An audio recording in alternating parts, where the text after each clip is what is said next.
Les années 2010 étaient idéales pour les fans de NBA, avec des histoires folles, de nombreux transferts et des équipes exceptionnelles.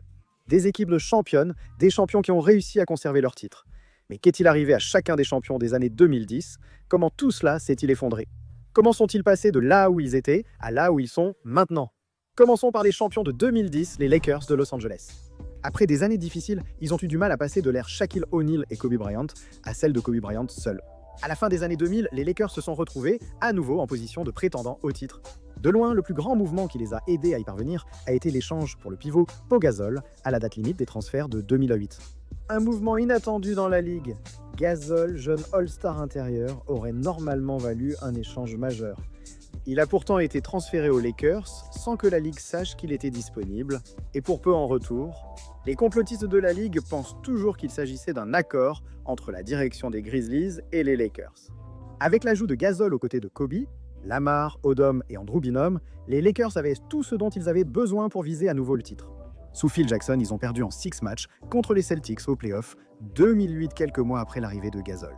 Ils ont gagné le titre en 5 matchs contre le Magic en 2009, mais ici il s'agit du titre de 2010.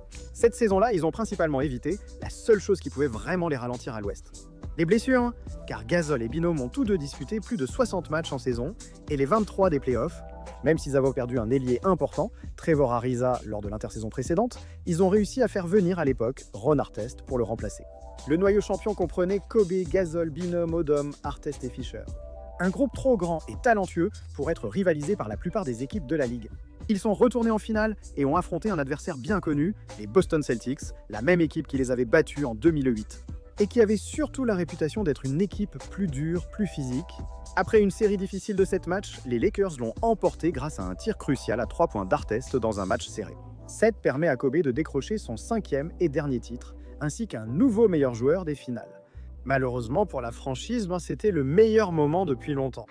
Ils étaient vraiment bons la saison suivante, avec Phil Jackson qui a décidé de revenir pour une année de plus.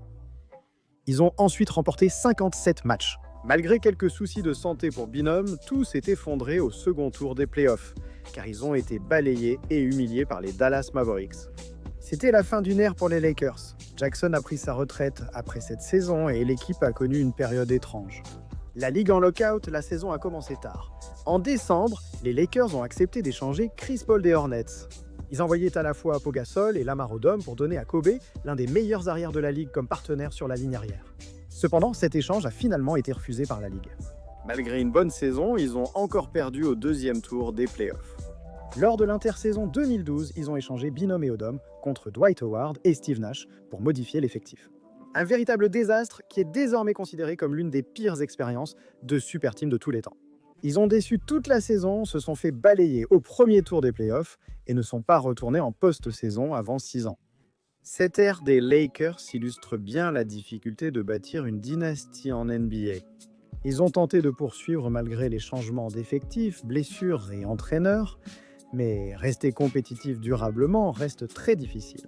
Comme les Lakers et leurs fans l'ont appris, l'équipe suivante est l'une de mes équipes championnes préférées, les Mavericks de Dallas de 2011. À l'époque, rien n'indiquait que c'était une équipe de niveau championnat.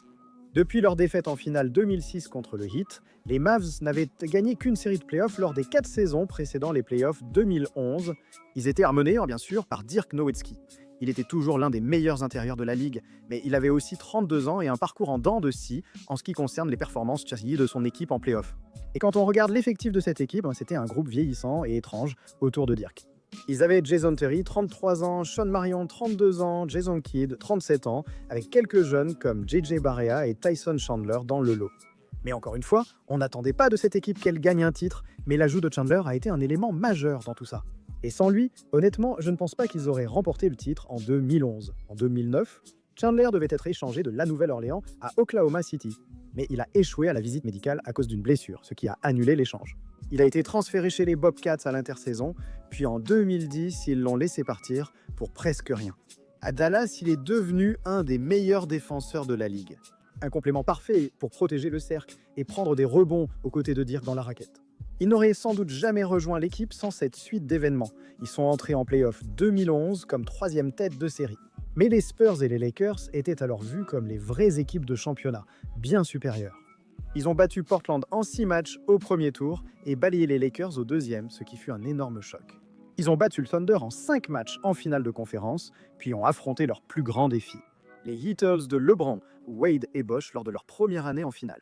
Malgré une saison vraiment étrange à Miami, le Heat était incroyablement talentueux et n'a perdu que 3 matchs de play-off en route vers la finale. Il était difficile d'imaginer un plus grand déséquilibre pour Dallas, avec leur effectif vieillissant et un seul véritable star, Dirk, face au trio le plus talentueux que la Ligue ait jamais vu jusque-là.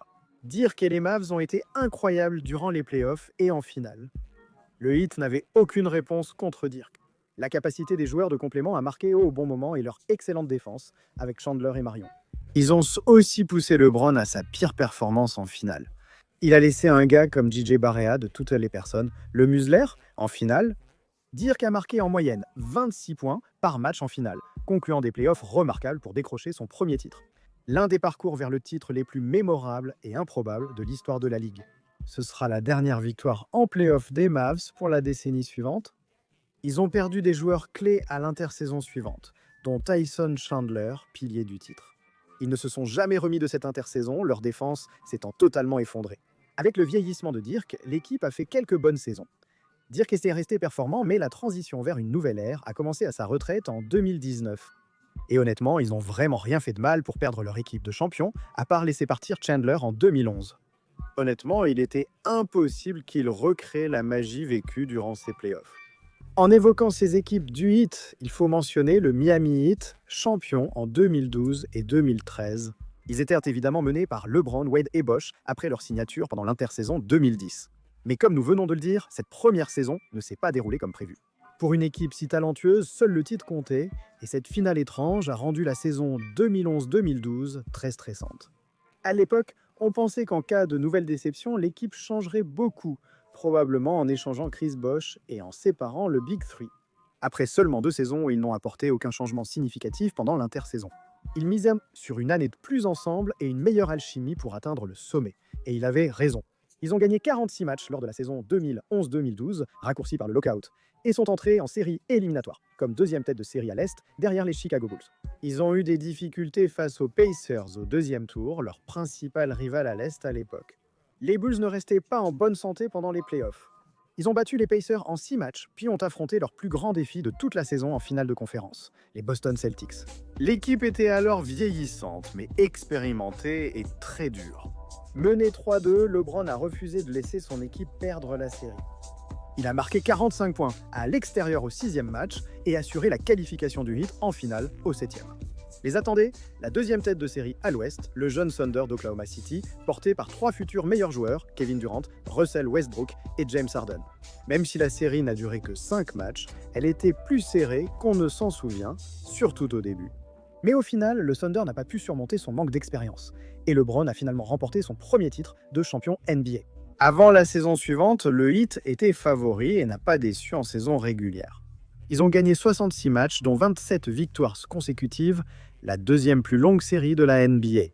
Ils sont arrivés premiers en play-off et ont atteint la finale de conférence, affrontant des Pacers encore meilleurs que l'an dernier. C'était une série vraiment difficile et un moment décisif pour Paul George. Mais le Heat a gagné la série en 7 matchs et atteint une 3e finale d'affilée. Cette fois, un défi très différent de l'an dernier les attendait. Les San Antonio Spurs étaient à l'opposé du Thunder, forts de leur expérience des championnats et de joueurs vétérans talentueux. Après une série serrée, les Spurs semblaient prêts à conclure chez eux au 6e match, avant que la recrue majeure du Heat ne sauve leur saison avec l'un des tirs les plus décisifs de la Ligue. Ray Allen a égalisé d'un tir à 3 points, le Heat a survécu au match 6, puis gagné le 7 à domicile, devenant l'une des rares équipes à remporter 2 titres consécutifs. Les Spurs reviendraient l'année suivante, prenant leur revanche en écrasant le Heat lors des finales 2014 et mettant fin à l'ère LeBron à Miami. Il est revenu chez les Cavs comme agent libre durant l'intersaison et l'effectif a continué de vieillir, changeant la dynamique. Bosh et Wade ont eu du mal à rester sur le terrain en 2014-2015. Malgré l'arrivée de Goran Dragic et Luol Deng pour renforcer l'équipe, ils ont encore raté les playoffs après des saisons moyennes. Wade quittera ensuite le Heat pour les Bulls en 2016 comme agent libre, tandis que Bosh devra prendre sa retraite à cause de problèmes de santé peu après. Malgré la rapidité de l'effondrement, on ne peut le nier. Le Heat a connu l'une des plus grandes périodes de domination sur 4 ans de l'histoire de la Ligue avec les Heatles. Passons aux champions 2014, les San Antonio Spurs, lorsqu'ils ont atteint la finale cette année-là. Cela faisait 7 ans depuis leur dernier titre, leur plus longue disette en 15 ans de lutte pour le championnat. Ils avaient échoué de peu les saisons précédentes, battus par le Thunder puis par le Heat en finale sur un tir de Ray Allen. Alors ils ont abordé la saison 2013-14 avec une mission. La principale différence entre l'ère actuelle des Spurs et celle des années 2000 était l'arrivée de Kawhi Leonard, acquis lors de la draft 2011 en échange de George Hill. Kawhi avait continué à progresser, devenant un joueur très influent pour San Antonio et une future star. Il a joué près de 37 minutes par match lors des finales précédentes, affrontant LeBron la plupart du temps en tant que sophomore. Sauf Kawhi, les visages à San Antonio cette année-là étaient familiers. Tim Duncan, Tony Parker, Manu Ginobili, tous trentenaires. Mais cette version des Spurs, marquée par la déception de la finale perdue, est l'une des meilleures équipes de leur histoire. Et l'une des équipes les plus redoutables et belles de la décennie. Leur formule, mener la ligue aux passes décisives, être deuxième au pourcentage de tirs réussis, premier au pourcentage à 3 points. Personne ne joue plus de 30 minutes, ni ne marque plus de 17 points de moyenne, et on gagne juste 62 matchs. Un tel bilan, sans dépendre fortement d'un seul joueur, est presque impossible à reproduire. Les aider à rester en bonne santé malgré un noyau vieillissant. En play-off, après des difficultés contre Dallas au premier tour, ils ont ensuite dominé la post-saison et battu le Heat en 5 matchs en finale. Mettre fin à l'ère LeBron à Miami, tandis que Kawhi Leonard, meilleur joueur des finales, annonçait la nouvelle ère des Spurs. Et vous pourriez penser qu'à cause de leur âge, c'était vraiment la dernière grande équipe des Spurs, alors que le noyau de l'équipe vieillissait, mais ce n'était pas du tout le cas. Ils ont remporté 55 matchs l'année suivante, après avoir perdu en 7 matchs au premier tour contre une très bonne équipe des Clippers grâce à un panier au buzzer de Chris Paul. Ils ont gagné 67 matchs en 2015-2016. Kawhi a obtenu son 2e titre consécutif de défenseur de l'année, puis ont perdu face au Thunder talentueux et athlétique. Kevin Durant et Russell Westbrook au meilleur niveau au 2e tour. Ils sont revenus en finale de conférence en 2017, mais ont encore été balayés par les Warriors de Kevin Durant. Pendant ce temps, ils changeaient sans cesse pour rester compétitifs. Kawhi a été priorisé à mesure qu'il progressait en attaque, devenant un joueur calibre meilleur joueur en 2016-2017. Ils ont recruté LaMarcus Aldridge en free agency, alors que Duncan et les anciens vieillissaient. Même après la retraite de Duncan en 2016, il restait excellent en 2016-2017 et menait contre les Warriors de Durant au premier match de la série. Avant la blessure de Kawhi, ce qui est arrivé aux Spurs relevait seulement de rares exceptions. Ils étaient toujours en compétition dans une conférence de l'Ouest très relevée pendant toute cette période, jusqu'à ce que Kawhi se blesse. En fait, peu importait si Duncan partait à la retraite ou si les autres vieillissaient ou quittaient. L'échange de 2011 pour obtenir Kawhi a permis de garder leur statut parmi les meilleures équipes de la ligue. Après sa blessure à la cheville lors des playoffs 2017, tout a mal tourné. Quelques années plus tard, après avoir souffert de blessures, il a demandé un échange d'équipe. Et c'est finalement ce qui a mis fin à leur période de compétition. Sans sa blessure, ils auraient eu de fortes chances contre Golden State en 2017, comme l'a montré le début du premier match. Avec un Kawhi en forme et idéalement heureux. Ils auraient pu continuer à renforcer l'effectif pour essayer de gagner des titres, tout comme ils avaient pu le faire avec Duncan. Certes, ça ne s'est pas passé ainsi, mais on ne peut pas reprocher aux Spurs de ne pas avoir su prolonger la situation. Au-delà de 2017, nous passons maintenant à l'un des champions NBA les plus inattendus de tous les temps, les Warriors de Golden State de 2015. Cela peut paraître surprenant aujourd'hui, car ils sont devenus l'une des meilleures équipes de la Ligue depuis 2015. Les Warriors n'ont pas toujours été une grande franchise, malgré une saison précédente à 51 victoires. Même avec Steve Kerr comme nouvel entraîneur, les attentes étaient faibles pour une équipe qui n'avait gagné que 2 séries de playoffs depuis 1991.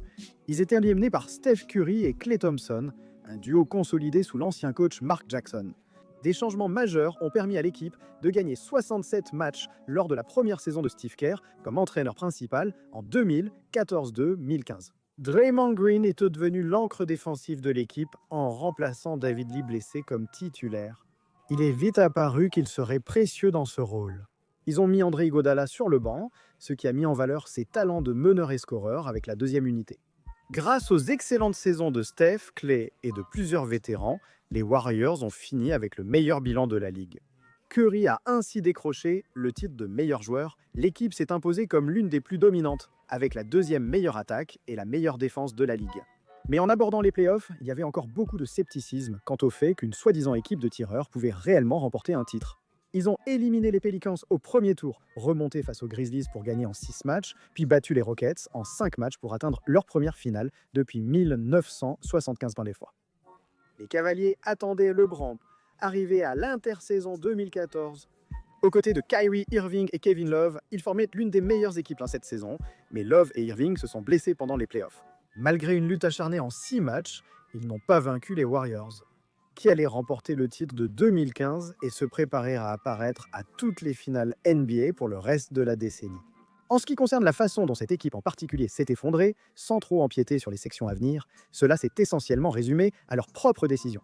Après leur défaite contre les Cavs en 2016, ils ont pu recruter Kevin Durant comme agent libre. Ils ont profité de l'opportunité mais ont dû laisser partir Andrew Bogut et Harrison Barnes pour dégager de la masse salariale et recruter Durant. Ils ont tout de même connu beaucoup de succès, ce dont je vais parler dans un instant. Cette version des Warriors, qui a marqué la Ligue en 2014-2015, n'a en fait été prétendante au titre que 2 ans. Nous arrivons aux champions 2016, les Cavaliers de Cleveland. Comme mentionné précédemment, les Cavs entraient dans une nouvelle ère avec le retour de LeBron en 2014 et l'arrivée de Kevin Love durant l'intersaison. Comme avec LeBron à Miami, leur première année ensemble a été décevante à cause des blessures de Love et Kyrie. Lors des playoffs de 2015, cependant, les choses ont changé pour eux lors de la saison 2015-16. Leur situation d'entraîneur a radicalement changé en milieu de saison. En janvier, malgré le meilleur bilan à l'Est à ce moment-là, ils ont décidé de renvoyer l'entraîneur principal, David Blatt, et de promouvoir Ty Lue à ce poste. Une décision inédite pour une équipe qui, quelques mois plus tôt, était à 2 matchs du titre. Ce changement, en plus d'un grand nombre de modifications de l'effectif depuis l'arrivée de LeBron en 2014, a conduit à de nombreuses spéculations selon lesquelles cette équipe des Cavs ne serait jamais capable de se remettre à temps et de créer suffisamment d'alchimie pour gagner un titre cette saison-là. Avec Lewis comme entraîneur principal, leur bilan a peu changé par rapport à l'ère Blatt. Ils ont abordé les séries éliminatoires en tête de série. Ils ont facilement atteint la finale, battant les Pistons, Hawks et Raptors, ne perdant que 2 matchs contre Toronto en finale de conférence. Ils ont retrouvé les Golden State Warriors en finale, mais cette fois, ils étaient en forme. Après 4 matchs, honnêtement, ça ne changeait pas grand-chose. Alors que les Warriors étaient portés par la confiance de leur titre remporté l'année précédente, ils ont pris une avance de 3-1 dans la série. À la fin du 4e match, Draymond Green et LeBron ont dû être séparés. Green a ensuite écopé d'une faute flagrante après coup. Et un examen par la Ligue a abouti à sa suspension pour le 5e match pour avoir commis 4 fautes flagrantes en une seule phase finale. À partir de là, les Cavs ont pris le dessus avec Kyrie et LeBron, réalisant des performances exceptionnelles pour forcer un 7e match à Cleveland, où Kyrie allait réussir l'un des tirs les plus emblématiques de l'histoire du basket pour conclure la remontée de 3-1 et permettre à LeBron d'apporter enfin un titre à Cleveland. Ironiquement, Kyrie serait aussi la cause de l'effondrement total de cette ère des Cavs. Mécontent de sa situation, il a failli demander un transfert durant l'intersaison 2016, quelques mois après son titre.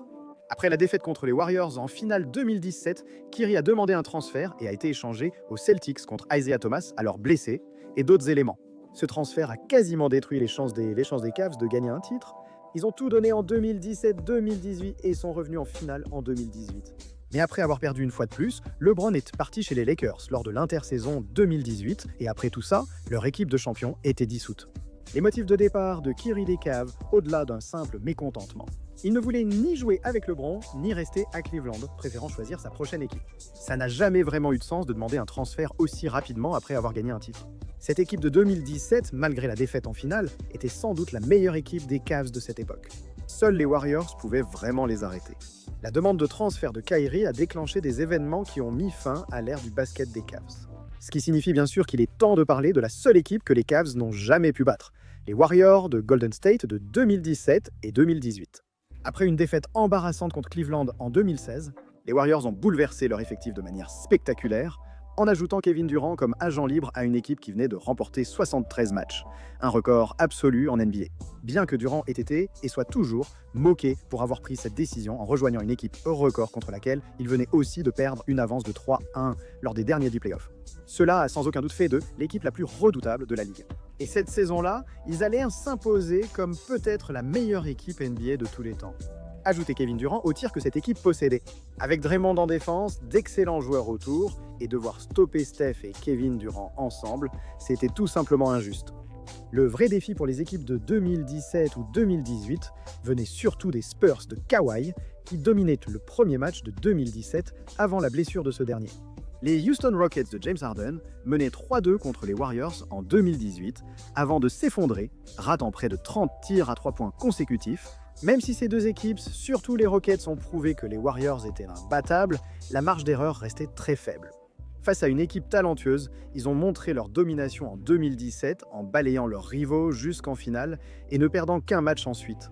16 victoires, une seule défaite en play-off. Honnêtement, c'est difficile à comprendre, surtout quand on considère à quel point cette équipe des Cavs de 2017 était forte.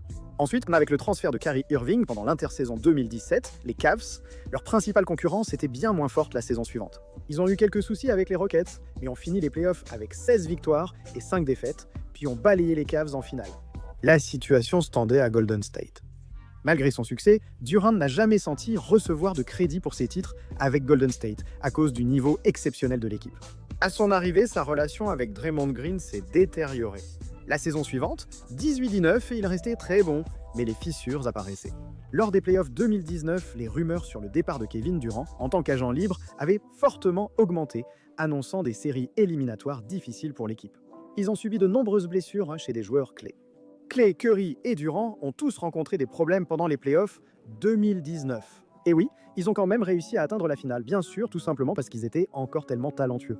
Après avoir perdu Kevin Durant, tendon d'Achille, et Clay, ligament croisé, en finale, même le génie de Steph n'a pas suffi. Ils ont perdu en 6 matchs contre les Raptors. Mais même dans la défaite, réussir à surmonter les problèmes internes à l'équipe et toutes les blessures qu'ils ont subies. Et arriver malgré tout à seulement 2 matchs d'un 3e titre consécutif, montre à quel point ces équipes des Warriors étaient incroyablement fortes. KD a quitté l'équipe à l'intersaison 2019 pour rejoindre les Nets via un sign-and-trade impliquant D'Angelo Russell. Les Warriors allaient traverser une période de transition en affrontant plusieurs saisons marquées par les blessures. Mais ils allaient s'en sortir grâce à de bons choix, comme l'ajout d'Andrew Wiggins et un échange pour Delo. Ils ont gagné le titre 2022 contre Boston, prouvant qu'une équipe championne peut se désagréger. D'abord, la version 2015 sans Kevin Durant, puis la version 2019 avec Kevin Durant. Avec Stephen, Clay et Draymond en forme, ils incarnaient l'équipe emblématique de la ligue. Voici notre dernière entrée, les Raptors de Toronto 2019. Bien qu'ils aient été une bonne équipe, ils ne se sont jamais imposés comme véritables prétendants au titre dans les années 2010. Depuis 2013, ils ont gagné au moins 48 matchs par saison. Mais leurs meilleurs joueurs, DeMar DeRozan et Kyle Lowry, avaient du mal à se montrer à la hauteur en séries éliminatoires. Même avec un effectif renforcé autour d'eux, ils n'ont pas pu dépasser un obstacle, LeBron James. Ils ont perdu 3 fois de suite contre les Cavs en séries éliminatoires, 2016-2018, semblant condamnés à la 2e place. LeBron ayant rejoint Los Angeles à l'ouest en 2018, les Raptors ont enfin vu une opportunité de percer.